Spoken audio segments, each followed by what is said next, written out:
بسم اللہ الرحمن الرحیم۔ یہ کتاب ہے شرح مئات عامل۔ اس کو لکھنے والے ہیں، اس کے مصنف ہیں، مؤلف ہیں الشیخ عارف باللہ نور الدین عبد الرحمن جامی، اور اس کتاب کو چھاپنے والی ہے دعوت اسلامی۔ یہ بہت اچھی کتاب ہے۔ آج ہم انشاءاللہ اس کتاب کی ابتدا کریں گے۔ شروع سے ہم انشاءاللہ پڑھیں گے۔ اس کی ابتدا بسم اللہ الرحمن الرحیم سے ہوتی ہے۔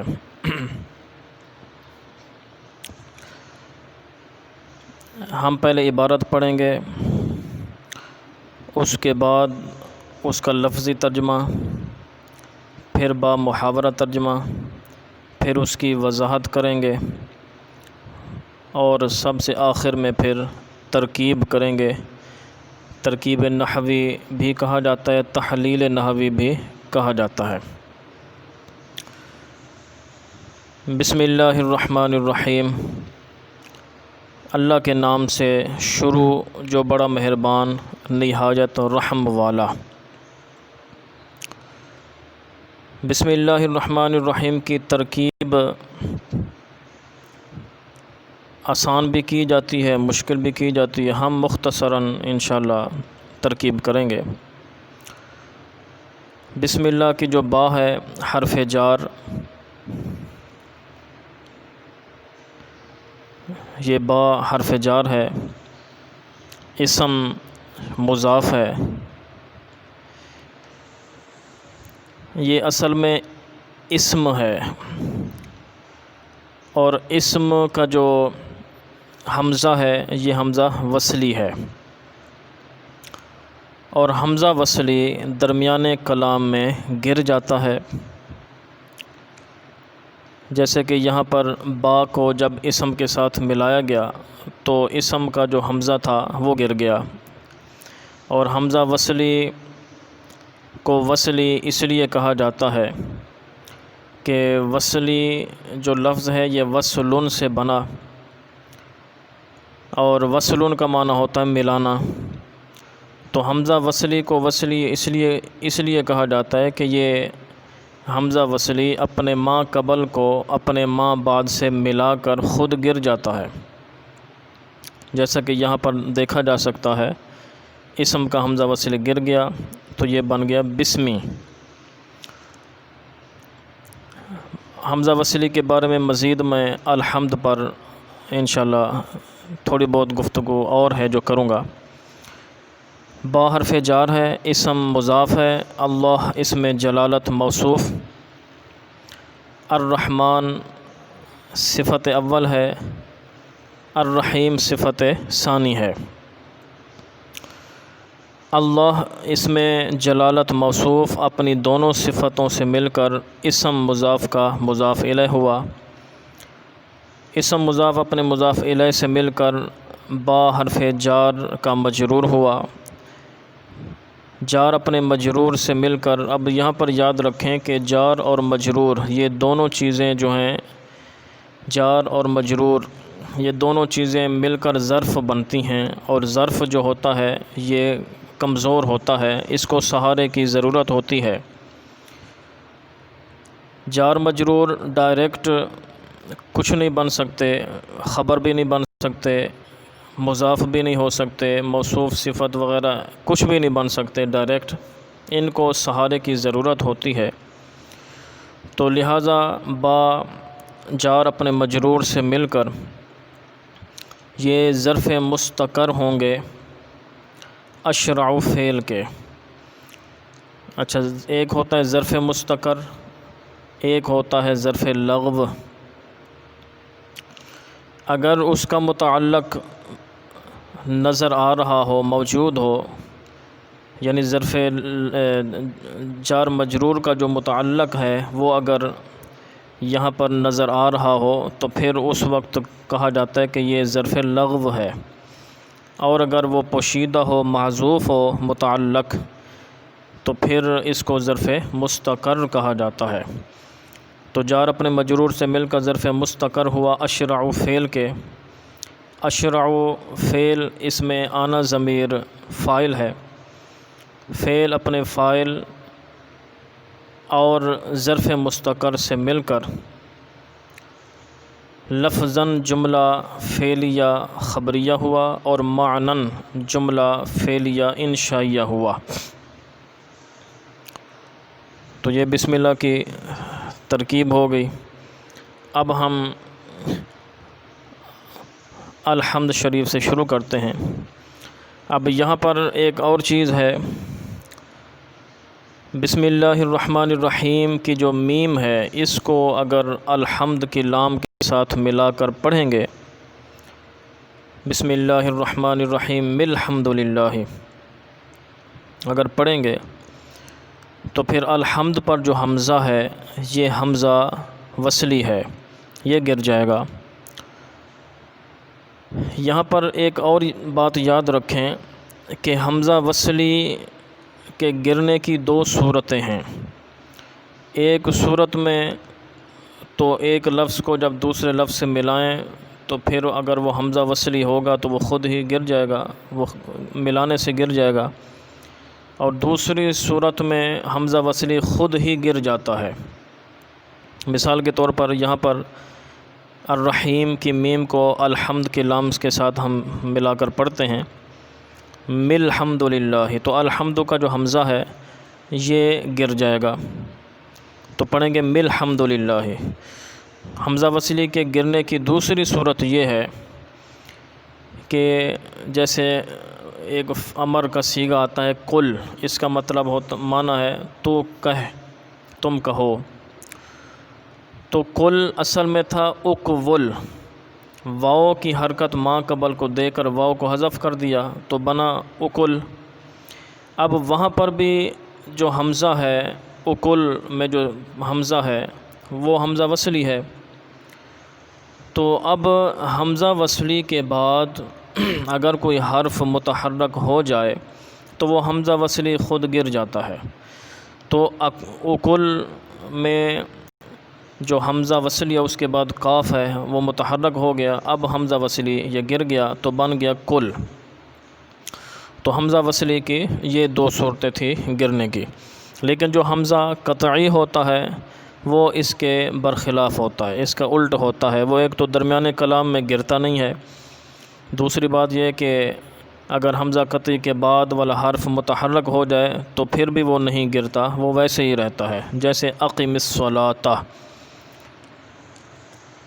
اب ہم الحمد سے عبارت پڑھتے ہیں، الحمد للہ علی نعمائہ الشاملۃ وآلائہ الکاملۃ والصلاۃ علی سید الانبیاء محمد المصطفیٰ وعلی آلہ المجتبیٰ۔ اس کا لفظی ترجمہ، تمام تعریفیں الحمد، تمام تعریفیں للہ اللہ کے لیے ہیں، علی پر، نعمائہ اس کی نعمتیں، الشاملۃ جو شامل ہیں، وہ جو شامل ہیں، وآلائہ وہ اور آلائہ اس کی نعمتیں، الکاملۃ وہ جو کامل ہیں، وہ اور الصلاۃ درود نازل ہو، علی پر سید الانبیاء نبیوں کے سردار، محمد المصطفیٰ محمد مصطفیٰ، و اور علی پر آلہ ان کی آل، المجتبیٰ وہ جو چنی ہوئی ہے۔ با محاورہ ترجمہ اس کا یہ ہوگا کہ تمام تعریفیں اللہ کے لیے ہیں، اس کی ان نعمتوں پر جو شامل ہیں اور اس کی ان نعمتوں پر جو کامل ہیں، اور درود نازل ہو سید الانبیاء محمد مصطفیٰ کریم صلی اللہ تعالیٰ علیہ وسلم پر، اور ان کی وعلی آلہ المجتبیٰ اور ان کی چنی ہوئی آل پر۔ حضرات سامعین، اس کی وضاحت کچھ اس طرح ہوگی۔ الحمد میں جو الف لام کو الگ کر دیا جائے تو یہ حمد، یہ مصدر ہے باب سمع یسمع سے، اور صحیح ہے، حفظ اقسام میں یہ صحیح ہے۔ اس کا معنی ہوتا ہے تعریف کرنا۔ للہ میں جو لام ہے وہ جار ہے، اس کا معنی ہوتا ہے کے لیے۔ اللہ اس میں جلالت ہے، علی حرف جار ہے۔ نعما یہ اس کا معنی ہوتا ہے نعمتیں، اور نعمہ جو ہے یہ اس میں جمع ہے۔ ایک ہوتا ہے جمع، ایک ہوتا ہے اس میں جمع۔ ان دونوں میں فرق یہ ہے، اس میں جمع جو ہوتی ہے اس کی واحد نہیں ہوتی، اور جو جمع ہوتی ہے اس کی واحد ہوتی ہے۔ مثال کے طور پر رجال، یہ جمع ہے کیونکہ اس کی واحد موجود ہے رجل، رجل ایک آدمی، رجال زیادہ آدمی۔ تو نعمہ یہ اس میں جمع ہے، اس کی واحد نہیں ہوتی۔ اسی طرح جو لفظ آتا ہے قوم، یہ بھی اس میں جمع ہے، اس کی بھی واحد نہیں ہے۔ تو نعمہ اس میں جمع ہے۔ اب نعمہ ترکیب میں مضاف بن رہا ہے، اور جو مضاف ہوتا ہے اس پر تین چیزیں نہیں آتی۔ نمبر ایک، مضاف پر الف لام نہیں داخل ہو سکتا، جیسے نعمہ، اس پر الف لام نہیں ہے۔ نمبر دو، مضاف پر تنوین نہیں آ سکتی، دو پیش، دو زبر، دو زیر، یہ نہیں آ سکتی، جیسا کہ نعمہ اس پر ہے۔ نمبر تین، جو لفظ مضاف ہو رہا ہے اگر وہ تثنیہ کا ہے تو اس کی نون گر جاتی ہے، نون تثنیہ گر جاتی ہے، اور اگر وہ لفظ جو مضاف ہو رہا ہے اگر جمع کا ہے تو اس کا بھی جو نون ہے، نون جمع، وہ بھی گر جاتا ہے۔ مثال کے طور پر مسلمانی، یہ تثنیہ ہے، اس کو اگر مضاف بنا دیا جائے، اس کی اگر اضافت دوسرے لفظ کی طرف ہو جائے تو اب مسلمانی، اس میں جو نون ہے، نون تثنیہ، یہ گر جائے گا۔ اسی طرح، اور یہ مسلمانی حالت رفع میں ہے۔ اسی طرح مسلمون، یہ بھی حالت رفع میں ہے، جمع کا ہے، صیغہ ہے۔ تو مسلمون لفظ کو اگر کسی دوسرے لفظ کی طرف مضاف کریں گے تو اس کا نون جمع جو ہے یہ بھی گر جائے گا۔ تو مضاف پر تین چیزیں نہیں آتی۔ تو نعمہ بھی یہاں پر مضاف بن رہا ہے۔ اس کے آگے ہے ہی ضمیر۔ ہی ضمیر، اس کو ضمیر مجرور متصل کہا جاتا ہے کیونکہ یہ مجرور بھی ہے، یعنی حالت جری میں ہے، اور یہ نعمہ لفظ کے ساتھ یہ ملی ہوئی بھی ہے، جڑی ہوئی بھی ہے، تو یہ متصل بھی ہو گئی۔ تو خالی نعمہ ہی، اس کا ترجمہ ہوتا ہے اس کی نعمتیں، اس کی نعمتیں۔ تو یہ مضاف الیہ کے ترجمہ میں کا کی کے آتا ہے تو یہ مضاف الیہ کی نشانی بھی ہو جاتی ہے۔ اس کے بعد آتا ہے الشاملاتی۔ الشاملاتی صیغہ واحد مؤنث، اس میں فاعل ہے۔ اس میں فاعل کے اندر جو ضمیر ہوتی ہے وہ اس کا فاعل بنتی ہے، فاعل ہوتی ہے۔ اگر اس میں فاعل مذکر ہے تو ضمیر مذکر کی ہوگی، اگر اس میں فاعل مؤنث ہے تو ضمیر مؤنث کی ہوگی۔ جیسے یہاں پر الشاملہ، یہ اس میں فاعل مؤنث ہے تو اس کے اندر ہیہ ضمیر اس کا فاعل بنے گی۔ اور یہ بھی یاد رکھیں کہ اس میں فاعل پر جو الف لام آتا ہے، جیسے الشاملہ اس میں فاعل ہے، اس پر الف لام آ گیا، تو اگر اس میں فاعل مذکر ہے تو پھر وہ الذی کے معنی میں ہوتا ہے، اور اگر اس میں فاعل مؤنث ہے اور اس پر الف لام آ جائے تو وہ الف لام اللتی کے معنی میں ہوتا ہے۔ اس کے بعد واو ہے، واو حرف عطف یہاں پر استعمال کی گئی ہے۔ اس کے بعد ہے آلائی۔ آلائی یہ بھی جمع ہے، لیکن یہ اس میں جمع نہیں ہے بلکہ یہ واحد کی جمع ہے۔ آلائی اس کی جو واحد آتی ہے وہ ہے الیون، اس کی جمع آتی ہے آلائی، اس کا معنی بھی ہے نعمتیں۔ اس کے آگے بھی ہی ضمیر ہے جس کو مجرور متصل کہا جاتا ہے، تو آلائی اس کا معنی بھی ہے اس کی نعمتیں۔ اسی طرح اس کے آگے ہے الکاملۃ، یہ بھی صیغہ واحد مؤنث، اس میں فاعل ہے، اس کے اندر ہی ضمیر فاعل ہے اس کا، تو یہ اس کی وضاحت ہو گئی۔ اور اب دوسری بات یہاں پر یہ ہے کہ آلائہ سے مراد بھی نعمتیں، نعمائہ اس سے مراد بھی نعمتیں، تو دونوں نعمتوں میں کیا فرق ہوا؟ تو اس کا جواب جو کتابوں میں دیا گیا وہ یہ ہے کہ نعمائہ سے مراد وہ نعمتیں ہیں جو ساری مخلوقات کو حاصل ہیں، یعنی ساری مخلوقات کے لیے ہیں، چاہے وہ انسان ہو، حیوان ہو، جن ہوں، چرند ہوں، پرند ہوں، درند ہوں، کچھ بھی ہوں، کوئی بھی مخلوق ہے، سب کے لیے نعمائہ استعمال کیا جاتا ہے۔ اور جو دوسری آلائہ یہ نعمتیں ہیں تو اس سے مراد وہ نعمتیں ہیں کہ جو صرف انسانوں کو حاصل ہیں، انسانوں کے لیے ہیں۔ اب ہم یہاں تک اس کی ترکیب کرتے ہیں۔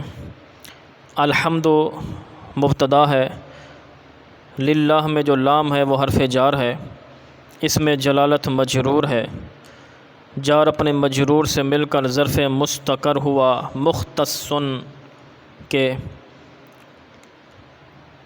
مختصن اس میں مفعول ہے، اس کے اندر ہوا ضمیر نائب الفاعل ہے۔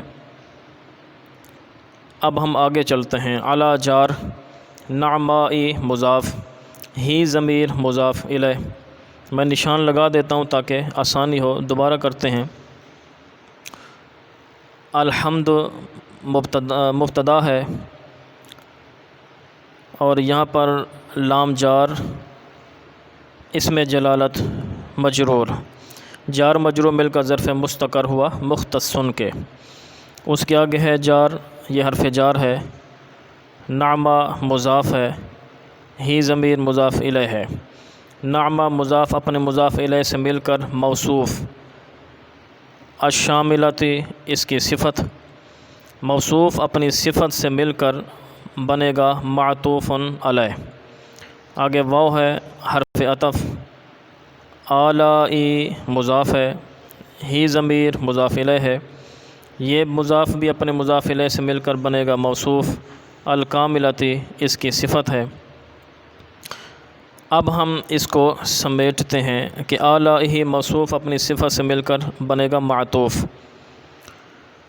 حرف واو حرف عطف ہے تو واو سے پہلے جو ہوتا ہے لفظ یا الفاظ تو وہ معطوف علیہ ہوتے ہیں، واو کے بعد جو لفظ ہوتا ہے وہ معطوف ہوتا ہے، تو اب یہ معطوف بنا، معطوف علیہ اپنے معطوف سے مل کر علی جار کا مجرور، جار اپنے مجرور سے مل کر ظرف لغو ہوا، کیونکہ اگر ایک چیز کے دو متعلق ہوں تو پہلا جو جار مجرور ہوتا ہے، متعلق ہوتا ہے، اس کو ظرف مستقر کہا جاتا ہے، دوسرے کو ظرف لغو کہا جاتا ہے، یعنی بیکار، لغو کا معنی بیکار۔ تو یہاں پر بھی مختصن کے دو متعلق ہیں، ایک ہے للہ، ایک ہے علی نعمائہ۔ تو اب ہم اس کو سمیٹتے ہیں۔ مختصن اس میں مفعول، اس میں ہوا ضمیر نائب الفاعل، مختصن اپنے نائب الفاعل اور دونوں متعلقوں سے مل کر یہ الحمد مبتدا کی خبر ہوئی، مبتدا اپنی خبر سے مل کر جملہ لفظاً جملہ اسمیہ خبریہ ہوا اور معناً جملہ اسمیہ انشائیہ ہوا۔ تو یہاں پر ایک جملے کی ترکیب ہوئی ہے، دونوں جملوں کی ایک ترکیب بھی بن سکتی ہے اور ان کی دونوں کی الگ الگ ترکیب بھی بن سکتی ہے۔ اس کے بعد ہے والصلاۃ، واو یہاں پر استینافیہ بھی ہو سکتی ہے، اور آگے ہے الصلاۃ، الصلاۃ کا معنی ہوتا ہے درود۔ الصلاۃ مبتدا، اعلی جار، سیدی مضاف۔ اچھا، الصلاۃ مبتدا، اعلی جار، سیدی مضاف، الانبیاء مضاف الیہ، سید مضاف اپنے مضاف الیہ سے مل کر یہ بنے گا مبدل منہ۔ مبدل منہ بن گیا تو اب ہم نے اس کا بدل بنانا ہے۔ بدل کیسے بنائیں گے؟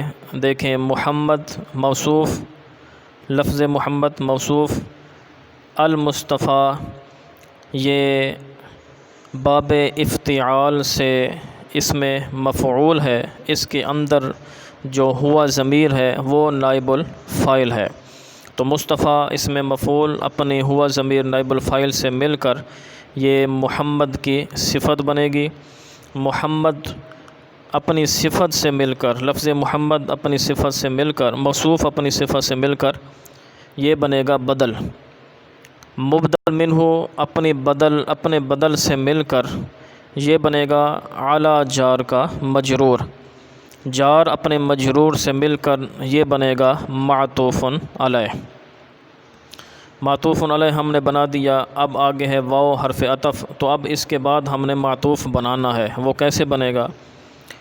واو حرف عطف، اعلی جار، آلی مضاف، ہی ضمیر مضاف الیہ، آلی مضاف اپنے ہی ضمیر مضاف الیہ سے مل کر یہ بنے گا موصوف۔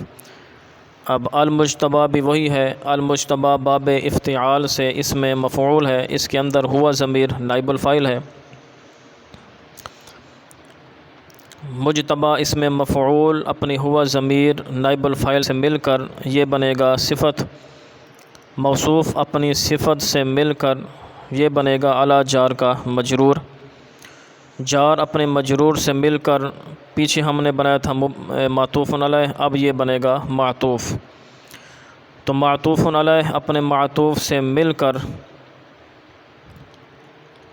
اب یہ بنے گا، متعلق ہوگا نازلۃ کے، چونکہ الصلاۃ مبتدا ہے تو مبتدا کی ہم نے خبر بنانی ہے، اور جو جار مجرور ہوتا ہے یہ ڈائریکٹ خبر بن نہیں سکتا، تو ہم نے پھر اب ان کو نازلۃ کے متعلق کر دینا ہے۔ نازلۃ اس میں فاعل ہے، اس کے اندر ہی ضمیر اس کا فاعل ہے، تو نازلۃ اس میں فاعل اپنے ہی ضمیر فاعل اور متعلق سے مل کر یہ الصلاۃ مبتدا کی خبر ہوا، مبتدا اپنی خبر سے مل کر جملہ لفظاً جملہ اسمیہ خبریہ ہوا، اور معناً جملہ اسمیہ انشائیہ ہوا۔ تو آج اس کی ہم نے آلہ المجتبیٰ تک ہم نے ترجمہ، وضاحت، ترکیب وغیرہ کی ہے، مزید انشاءاللہ عرض کریں گے۔ السلام علیکم ورحمۃ اللہ وبرکاتہ۔